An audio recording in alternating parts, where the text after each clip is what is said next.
Hello students, welcome back online classes.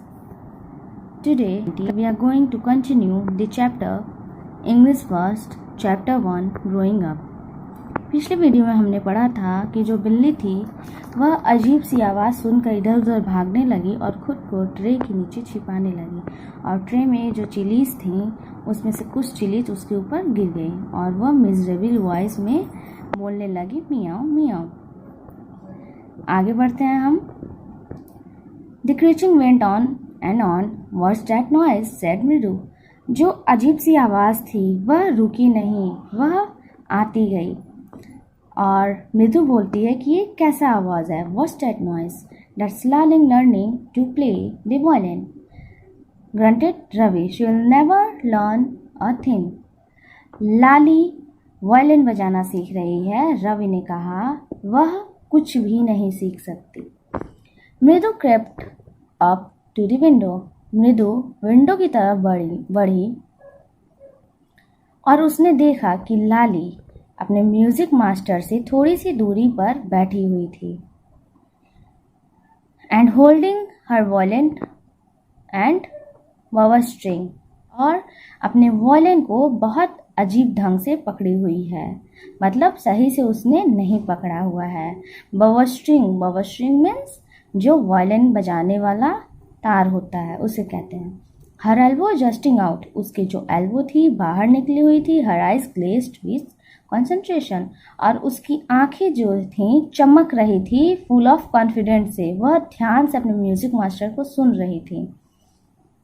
In front of her, with most of the back to the window, was the music master. He had an almost bald head with a fring of oiled black hair fading around his ears, and an old-fashioned tuft.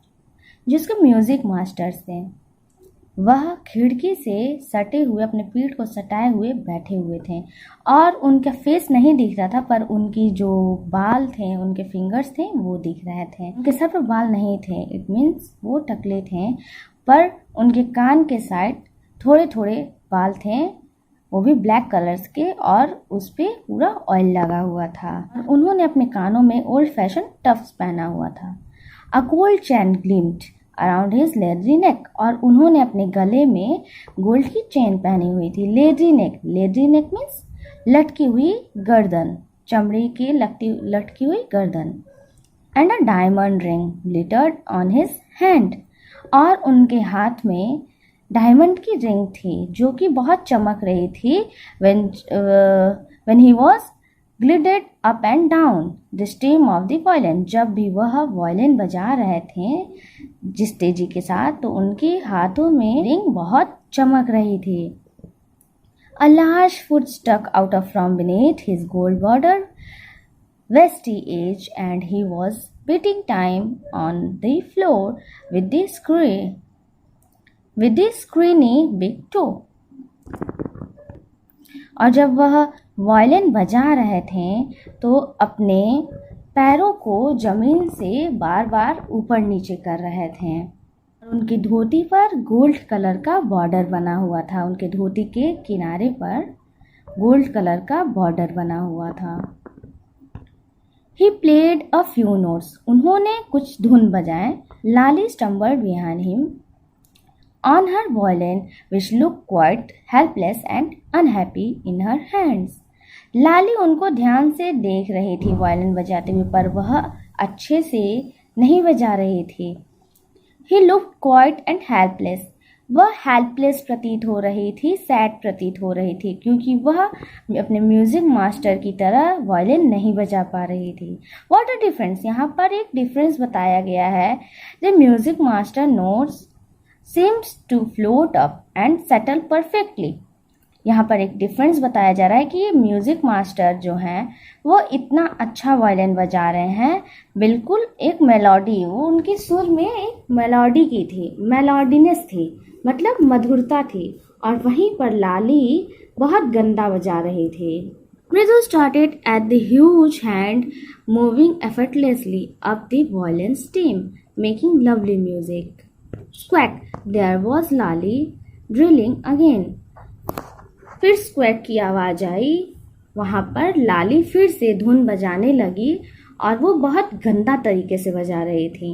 अम्मा कम avail from the gate. अम्मा, ओ तभी बाहर से एक आवाज़ आती है, अम्मा। मतलब वहाँ पे एक भिखारी आ जाता है और वो बोलता है, अम्मा गेट पर आओ और मुझे कुछ दो।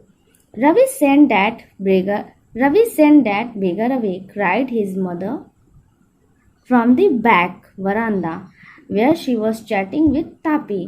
तभी रवि जब बेगर आ जाता है, रवि उसे भगाने लगता है। तब तक उसकी माँ बोलती हैं वहाँ अपने बरामदे में से, जहाँ वह तापी मतलब कि उसकी दादी से बात करती रहती हैं। वो बोलती हैं कि ये हमेशा आ जाता है, हर every day for the past he has been coming here every day। वह बोलती हैं कि ये हम हर हफ्ते यहाँ पर आ जाता है। It's time he find another house to beg from। और अब इसका टाइम आ गया है कि वो अब किसी और घर को देखे जहाँ से वो भीख मांग सके। पाती एक्सप्लेन टू टापी। पाती टापी को ये सारी बातें बताती हैं। मृदु and Meena followed Ravi out।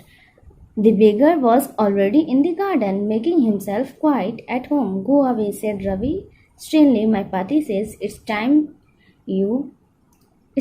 you find another house to beg from। मृदु और मीना भी रवि को फॉलो करती हैं और वो सब जाकर देखते हैं कि बेगर ऑलरेडी गार्डन में जाकर एक नीम के पेड़ के नीचे बैठ गया है और वह एकदम शांति से बैठा हुआ है, जो उसके घर के सामने है गार्डन। रवि जाकर उससे कहता है बेगर से कि अब आपका टाइम आ गया कि आप दूसरे घर पर जाकर भीख मांग सकें। मेरी माँ कहती है कि रवि बेगर से कहता है कि मेरी माँ कहती हैं कि अब आपका टाइम आ गया है कि आप दूसरे घर से भीख मांगना शुरू कर दें। The beggar open his eyes very wide and gazed at each of the children one by one।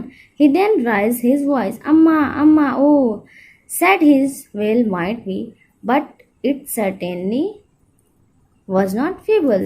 बेगर अपनी आईज ओपन करता है और वन बाय वन एक एक बच्चे को देखता है और वो बोलता है, रेज हिज वॉइस, वो बोलता है कि अम्मा, मुझे पूरा यकीन था कि मुझे इस घर से भीख मिलेगा, पर ऐसा नहीं हुआ। Ravi tell him there's nothing left in the kitchen. Ravi बोलता है बेगर से कि मेरे किचन में कुछ भी नहीं है। She sounded fed up. तब तक उसकी माँ बोलती है, कह दो कि वह हमारे यहाँ फिर दोबारा नहीं आएगा। I will go, he said wearily, only let me have a rest here under this tree। The sun is so hot, the tar has melted on the road, my feet are already blistered। बेगर बोलता है I will go, मैं जाता हूँ। वो बहुत ही सहमी सी आवाज़ में, एक होता है ना जैसे हमें भूख लगता है तो हमारी आवाज़ नहीं निकलती है, उसी तरीके से उसकी भी आवाज़ बहुत स्लो निकल रही थी कि मैं जाता हूँ। Only I have rest her here under this tree, पर मुझे यहाँ ट्री के नीचे थोड़ा रेस्ट करने दो। द सन इज़ हॉट, बाहर बहुत ज़्यादा गर्मी है और बाहर एक तार मेल्ट मीन्स पिघल कर रोड पर गिरी हुई है और मेरी फीट मतलब मेरे पैर ऑलरेडी जल चुके हैं पूरा। ब्लिस्टर्ड मीन्स जला भुना। He stretched out his feet to show large pink feeling blistered on the sole of his bare feet. वह दिखाता है कि देखिए मेरे तलवे जो हैं, पैर के तलवे, उसमें पिंक छाले पड़ चुके हैं पूरे बड़े बड़े।